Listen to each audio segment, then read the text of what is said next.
ప్రియమైన క్రైస్తవ దేవుని విశ్వాసులందరికీ నా నిండు హృదయపూర్వక శుభములు, వందనాలు మీకు తెలియజేస్తా ఉన్నాను. ఈరోజు మనము ధ్యానం చేసుకొనుచున్న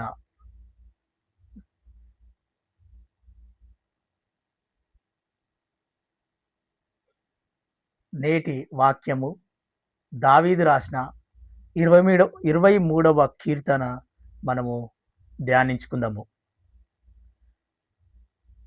ప్రార్థన. పరిశుద్ధుడా, ఈ యొక్క వాక్యమును మేము ధ్యానిస్తుండగా, ఈ యొక్క యూట్యూబ్ ఛానల్ ద్వారా ఈ వర్తమానం అందిస్తుండగా మంచి జ్ఞానం చేత నన్ను నింపి అనేకులకు నీ రక్షణ సువార్తను ప్రకటించే జ్ఞానమును, తెలివిని, వివేకమును, దైవదూతల పరిశుద్ధుల జ్ఞానమును నాకు అనుగ్రహించమని, బుద్ధి, జ్ఞానము, తెలివి, వివేకం నాకు అనుగ్రహించమని ప్రార్థిస్తున్నాను మా పరమ తండ్రి. ఆమేన్. ప్రియ దేవుని బిడ్డలారా, దావీదు రాసిన 23వ కీర్తన మనము ధ్యానించుకుందాము. యెహోవా నా కాపరి, నాకు లేమి కలగదు. పచ్చిగగల చోట్లను ఆయన నన్ను పరుండజేయుచున్నాడు. శాంతికరమైన జలముల యొద్ద నన్ను నడిపించుచున్నాడు.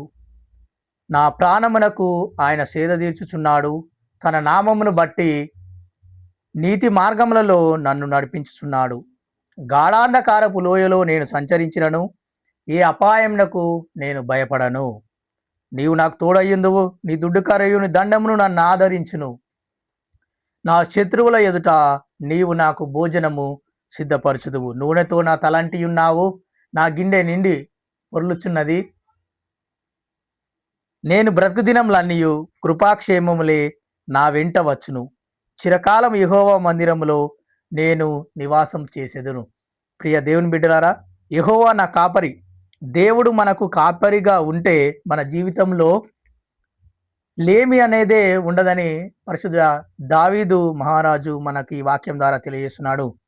పచ్చిగగల చోట్లను ఆయన నన్ను పరుండజేయుచున్నాడు.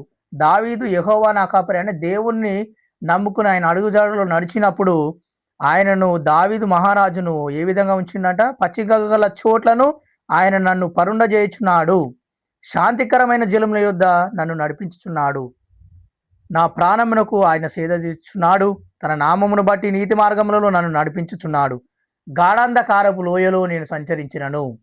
అలనాడు ఆయన గొర్రెలను కాస్తున్న సమయంలో ఒక గొర్రె తప్పిపోయినప్పుడు, ఒక గుహలోకి వెళ్ళినప్పుడు అక్కడ మొత్తం కూడా గాఢాంధకారంగా ఉన్నది.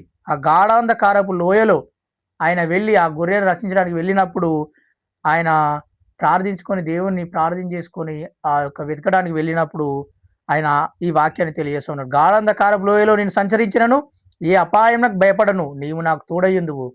నీ దుడ్డు కరియు నీ దండమును నన్ను ఆదరించును.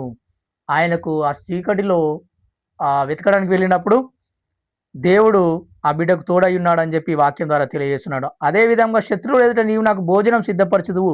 నూనెతో నా తలంటి ఉన్నావు. నా గిన్నె నిండి పొర్లుచున్నది. నేను బ్రతుకు దినములన్నీయు కృపాక్షేమములే నా వెంట వచ్చును.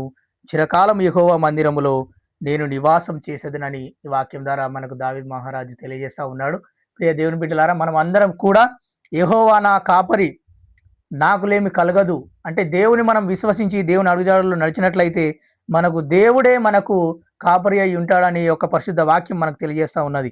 కాబట్టి ప్రియ దేవుని బిడ్డలారా, దేవునితో మనం సహవాసం చేసినట్లయితే పచ్చిగగల చోట్లను ఆయన మనందరినీ కూడా పరుండజే దేవుడై ఉన్నాడని మీ అందరికీ తెలియజేస్తున్నాను.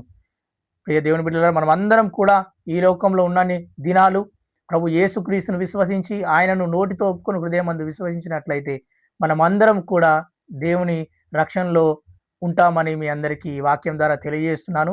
దేవుడి కొద్ది వాక్యంను దీవించును గాక. ఆమెన్. Thank you.